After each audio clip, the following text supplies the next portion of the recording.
As we witness apparent divides between people and groups of people, it may amaze or concern us as we sense and see the anger generated. Although we attempt to focus on the content of the messages presented or the events precipitating such messages and division, I feel it comes down to a more core issue, the worldview of the parties involved. The term worldview may not be a common one to many. Sometimes it seems to be used only in academic articles and circles. When it is used, most of us probably do not even pay much attention to it. However, I believe in today's culture, worldviews are colliding with consequences that face us all. In earlier times, there may have been a broader consensus of a prevailing worldview. Now, we are presented with a cafeteria offering of differing worldviews, all claiming to represent reality. That underscores the basic fact that everyone has a worldview. James Sire defined a worldview as a set of presuppositions, assumptions which may be true, partially true, or entirely false, which we hold consciously or subconsciously, consistently or inconsistently, about the basic makeup of our world. In essence, the worldview we hold shapes and guides what we believe to be real. It forms our values, which then influence what we believe and how we behave.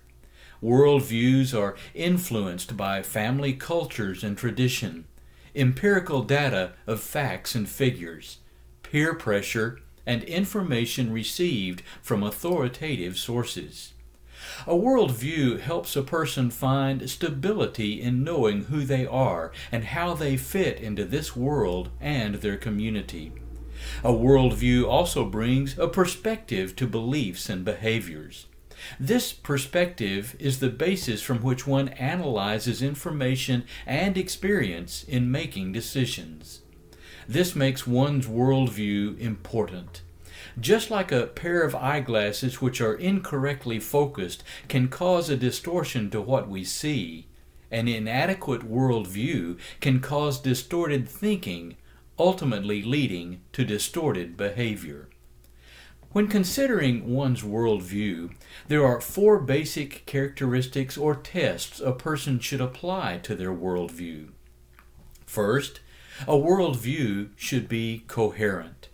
Just like the pieces of a jigsaw puzzle should fit together to form the picture on the box, the pieces of a person's worldview should fit together to make a coherent basis for thought and action, which are the basic pieces of a person's life. Second, a person's worldview should correspond to the way things are. That is, a person's worldview should express the reality around them, supported by evidence rather than imagination or desire. Third, a person's worldview should be consistent, not contradicting itself. It should hold together without having to be forced or without ignoring its inconsistencies. Finally, a person's worldview should be comprehensive. It should be able to answer the key questions asked by those within its system. These questions include: who am I? What is humankind? Where did I come from? How did the universe come into being? What is truth? How can I know it? What is right action?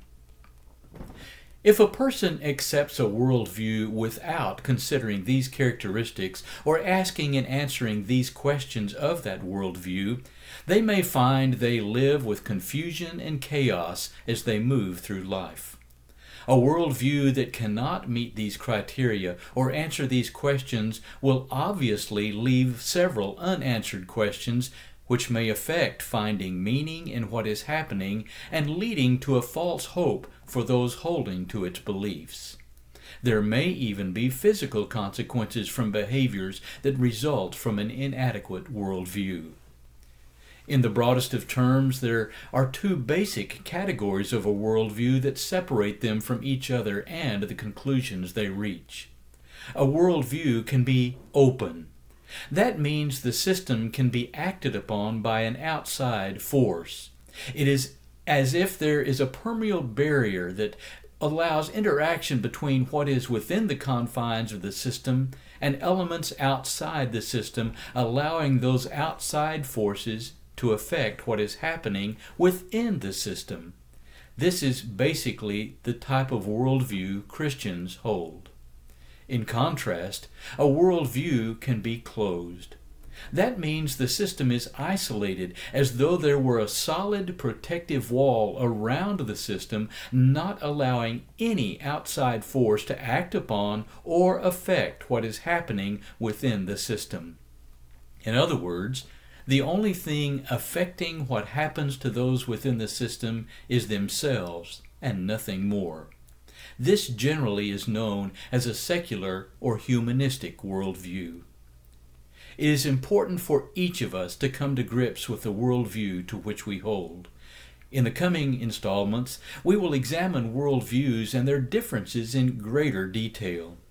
Some of us may need to think more deeply than we have done previously about the foundation of our lives and give a fuller consideration to the foundation upon which we live. May God bless you with wisdom and discernment as you consider these thoughts and the thoughts we will look at in the coming weeks.